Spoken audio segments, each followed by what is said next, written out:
अवधूत चिंतन श्री गुरुदेव दत्त। नमस्कार, मी रोहिणी आज परत एकदा तुमच्यासाठी एक महत्त्वाचा व्हिडिओ घेऊन आलेली आहे।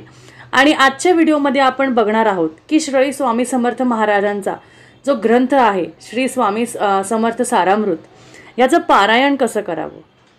याचं पारायण खूपच साध्या सोप्या पद्धतीने बरेचसे लोक करतात आणि त्याचबरोबर अजूनपर्यंत तुम्ही कधी केलं नसेल तर त्याचप्रमाणे मला असं वाटलं की मी नक्कीच तुम्हाला हे सांगावं, तुमच्याशी ही गोष्ट शेअर करावी, कारण मी सुद्धा आता येत्या पुढच्या आठवड्यात हे पारायण नक्कीच करणार आहे। तर त्यासाठी बऱ्याचशा गोष्टी आपल्याला तयारीत असायला हव्या, तर त्या गोष्टी मी आज तुमच्याशी शेअर करणार आहेत। तर हे पारायण असं खूप काही अवघड पारायण आपण असं म्हणू शकत नाही, जसं गुरुचरित्रासाठी बरेचसे अवघड नियम आहेत आणि ते आपल्याला पाळायला लागतात आणि त्या बऱ्याचशा गोष्टी असतात ज्यामध्ये बऱ्याचशा अशा गोष्टी बऱ्याचशा जणांना जमत नाही। त्यामुळे या सारामृताच्या पारायणामध्ये एवढी काही अशी नियम कठोरता नाही आहे, पण नक्कीच जे काही आपण करणार आहे ते श्रद्धेभावाने जर का तुम्ही केलं तर नक्कीच ते तुम्हाला फलदायी होईल आणि त्याचबरोबर तुमच्या जीवनात सुख समृद्धी आणि तुमच्याकडे भरभराट होईल। स्वामी समर्थांची कधीच कुठलीही गोष्ट आपण केली, त्यांचं नामस्मरण जरी केलं तरी आपल्याला बरेचशा प्रचिती येतात आणि त्याचबरोबर त्यांचा आपल्या डोक्यावर हातही राहतो। मी माझा सुद्धा अनुभव तुमच्याशी नक्कीच शेअर करेल पुढच्या व्हिडिओमध्ये। माझा आत्ताचा अनुभव आहे तो नक्कीच तुमच्याशी मी शेअर करेन। तर त्याआधी आपण बघूयात की नक्की हे पारायण ग्रंथ पारायण कसं करावं। तर त्यासाठी महत्त्वाचं आहे आपण कुठल्याही दैवतचं पारायण करत आहात त्यावेळेस त्यांची फोटो किंवा मूर्ती आपल्याकडे असायलाच हवी, कारण आपण कुठल्याही देवतेचं जर का पारायण करत असाल तर आपल्याकडेही एक ध्येय असतं। आपण त्या देवाकडे सारखं बघतो, त्यांच्याकडे क्षमा याचना मागतो, त्यांच्याकडे आपण एक प्रकारे रिक्वेस्ट करतो किंवा त्यांना आपण सांगतो आपल्या सगळ्या गोष्टी असतात, सुखाच्या दुःखाच्या सगळ्या गोष्टी आपण त्यांना सांगत असतो। त्यामुळे जेव्हाही तुम्हाला असं वाटतं की आपल्याला आपल्या जवळच्या व्यक्तीशी आपल्याला आपल्या दुःखाचे सुखाच्या गोष्टी शेअर करायच्या आहेत, त्यांच्याशी बोलायच्या आहेत, तर ती व्यक्ती आपल्या जवळ असायला हवी, आपल्याला ती व्यक्ती हवीशी वाटते। तसंच जेव्हाही तुम्ही कुठल्याही देवतचं पारायण किंवा कुठल्याही देवासमोर तुम्ही तुमची याचना तुमच्या गोष्टी सांगणार आहात तेव्हा ते तुमच्या समोर असायला हवे। त्यासाठी त्यांचा एक छोटासा फोटो किंवा त्यांची जर का मूर्ती असेल तर नक्कीच तुम्ही ते केलं तर त्याहून सोन्याहून पिवळं। आता जे महत्त्वाची गोष्ट आहे ती म्हणजे की जर का तुम्ही नित्यसेवा करत असाल, स्वामी समर्थांची जर का नित्यसेवा तुम्ही करत असाल तर त्या नित्यसेवेमध्ये महत्त्वाच्या ज्या गोष्टी आहेत की सारामृताच्या 3 अध्याय तुम्हाला रोज वाचायचे आहे। क्रमशः वाचणार तुम्ही, म्हणजे पहिल्या दिवशी 1, 2, 3, दुसऱ्या दिवशी 4, 5, 6, मग नंतर 7, 8, 9, मग 10, 11, 12 असे 21 अध्यायापर्यंत 7 दिवसात तुमचं हे पारायण संपतं। आता हे नित्यसेवेचं पारायण आहे, पण जे आपण प्रॉपर व्यवस्थित जे पारायण म्हणणार आहोत ते सुद्धा वेगळ्या पद्धतीने केलं जातं। नित्यसेवेत आपण 3 अध्याय रोज वाचतो, 11 माळी जपतो, 11 वेळा तारक मंत्र म्हणतो आणि सगळ्यात प्रभावी मंत्र जर का तुम्हाला माळ जपायची असेल तर ती म्हणजे श्री स्वामी समर्थ जय जय स्वामी समर्थ ही तुम्हाला माळ 11 वेळा जपायची आहे। किंवा 1 वेळा जरी जपली तुम्ही ही माळ मनोभावेने तर तुम्हाला नक्कीच ह्याची प्रचिती येईल। आणि त्याचबरोबर दिवसभरात तुम्ही काहीही काम करत असू दे, तुम्ही तुमच्या घरात स्वयंपाक करत असू दे, तुम्ही काहीही करत असू दे, तेव्हा फक्त तुमच्या मनात स्वामींचं ध्यान असायला हवं आणि तुमच्या 11 नाही अशा भरपूर माळी होऊन जातील आणि तुम्हाला कळणार सुद्धा नाही। तर आता आपण बघूयात की पारायण नक्की कसे करायचे। तर 11, 21, 51, 108 असे बरेचसे जण पारायण करतात। आणि जर का आपल्याला असे कुठले पारायण करायचे असेल तर पहिल्या दिवशी ज्या दिवशी तुम्ही हे पारायण सुरू करणार आहात त्या दिवशी तुम्हाला संकल्प करायचा आहे। पारायण करताना कधीही पहिल्या दिवशी तुम्हाला संकल्प करावा लागतो। आता हे पारायण कधी चालू करायचे तर हे तुम्ही कुठल्याही दिवशी चालू करू शकता, कुठल्याही दिवशी तुम्ही ह्याची सुरुवात करू शकता। पण महत्त्वाचं असं आहे की आपण गुरुवार हा दिवस खूप महत्त्वाचा जाणतो, कारण स्वामी समर्थांचा गुरुवार हा खूप महत्त्वाचा आहे। आणि त्याच वेळेस जर का तुम्हाला गुरुवार जर का भेटला आणि गुरुवारी जर का हे सुरू केलं तर नक्कीच खूप छान होईल। अथवा नाही जरी जमलंच, तुम्हाला लगेचच करायचं आहे तरीसुद्धा तुम्ही लगेच दुसऱ्या दिवशीपासून हे पारायण सुरू करू शकता।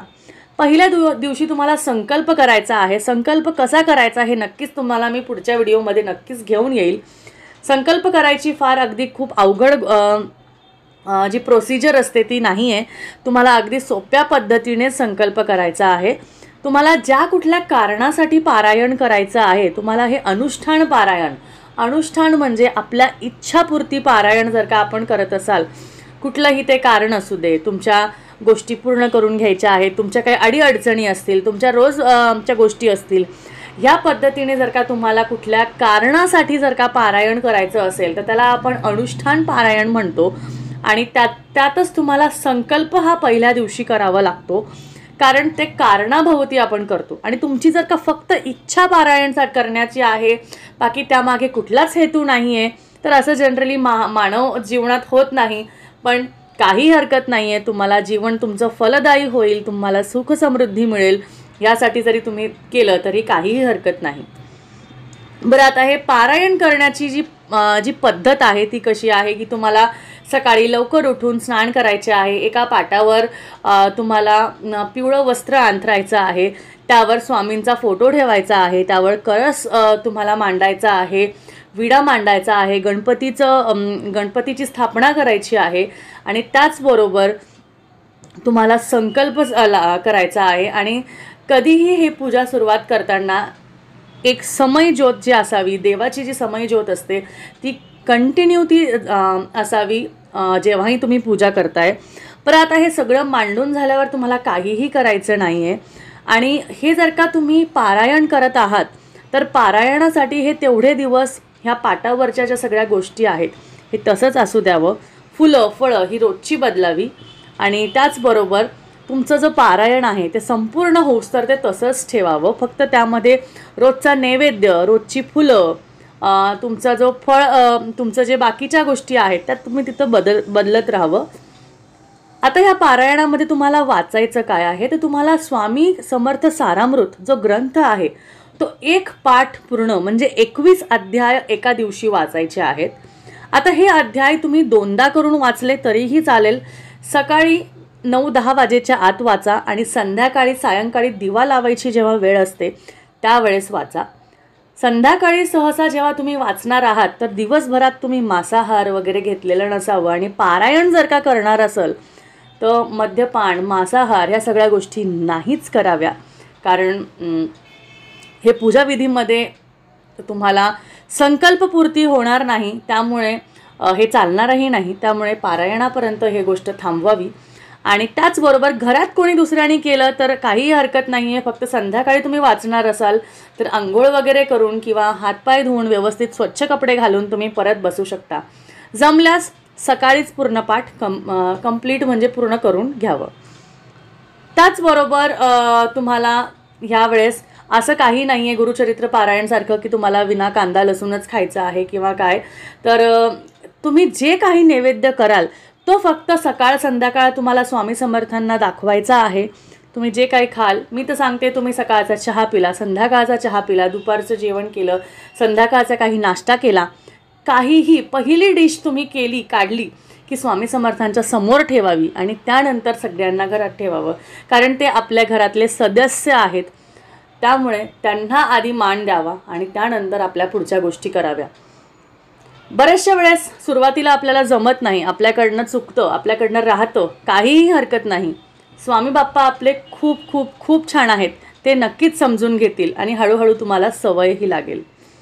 त्याचबरोबर जेव्हा तुम्ही सुरुवातीला संकल्प करणार आहे त्यावेळेस तुम्हाला तुमचं नाव घ्यायचं आहे, गोत्र घ्यायचं आहे, कारण सांगायचं आहे आणि त्यानंतर तुम्हाला ते पाणी सोडल्यावर ते पाणी जे आहे ते झाडांना टाकायचं आहे. आणि त्याचबरोबर तुम्ही कुठल्याही कितीही दिवसाचं पारायण केलं म्हणजे 11 दिवसाचं म्हणजे तुम्हाला 11 दिवस सलग 21 पहिल्या दिवशी, दुसऱ्या दिवशी 21 म्हणजे पहिल्या दिवशी पहिल्या पाठापासून तर 21 पर्यंत, परत दुसऱ्या दिवशी पहिल्या पाठापर्यंत तर 21 पर्यंत असं कंटिन्युअस तुम्हाला 11 पारायण असेल तर 11, 21 असेल तर 21, 51 असेल तर 51, 108 असेल तर 108 असं तुम्हाला करायचं आहे. बरं, आता सहसा 11 किंवा 21 पारायणाच्या वेळेस आपल्या मासिक पाळीची अडचण येत नाही आणि बऱ्याचशा वेळेस असूतक वगैरे ह्या गोष्टी जरी आल्यास तर तुम्हाला हे पारायण परत करावं लागेल. जर का तुम्ही सुरुवात केली नसेल, समजा सुतक वगैरे आलं, तर तुम्हाला परत हे पारायण करावं लागेल. परत म्हणजे तुम्हाला ते मोजावे लागतील दिवस, कारण सुतकमध्ये तुम्हाला सगळं शुद्धीकरण वगैरे करावं लागतं. त्यामुळे हे तुम्ही परत करावं. आणि त्याचबरोबर जर का तुमची मासिक पाळीची वगैरे अडचण असेल, तर मासिक पाळीच्या वेळेस उरलेलं जे तुमचं आहे, समजा तुमचे 51चं पारायण आहे आणि तुमचे 30 झालेत आणि नंतर तुमची म्हणजे जसं 28 दिवसाची आपली सायकल असते, त्यानुसार तुमचे समजा 25 किंवा 26 झाले आणि तुमची मासिक पाळी आली, तर तुम्ही ते 5 दिवस सोडून म्हणजे 4थ्या दिवसानंतर 5व्या दिवशीपासनं तुम्ही परत डोक्यावरनं आंघोळ करून पारायणाला सुरुवात करू शकता. म्हणजे समजा 25 झाले तर तो दिवस होईल तुमचा 26, 27 असं मासिक पाळीच्या मधले दिवस काढून तुम्हाला पुढचे घ्यायचे आहेत. तर ह्या प्रकारे तुम्हाला हे पारायण करायचे आहे. अगदी सोपे आहे, तुम्हाला कुठल्याही प्रकारचं ह्यामध्ये अडचण येणार नाही. मीही हे पारायण लवकरच सुरू करणार आहे, तुम्हीही करावा. आपल्या घरात सुख समृद्धी धनलक्ष्मी आपल्या घरात भरभराट व्हावी, सगळ्या गोष्टी आपल्या व्यवस्थित व्हावा, त्यासाठी आपण नक्कीच स्वामी समर्थांचं रोज नामस्मरण आणि त्यांना आपले रोजचे रडगाणे खरंच सांगायला हवे, कारण त्यांना सगळं कळतं, पण तरीसुद्धा आपले ते घरातले आहेत, त्यांच्याशी मोठ्या धाऱ्यांशी आपल्याला आपल्या गोष्टी सांगायच्या आहेत, असं म्हणून आपण त्यांच्याजवळ बसावं आणि त्यांना सगळ्या गोष्टी सांगाव्या. तर मला असं वाटतं की आजच्या व्हिडिओमध्ये मी संपूर्ण तुम्हाला माहिती दिली असेल. अजून काही प्रश्न असल्यास नक्की विचारा. भेटूया परत. श्री स्वामी समर्थ.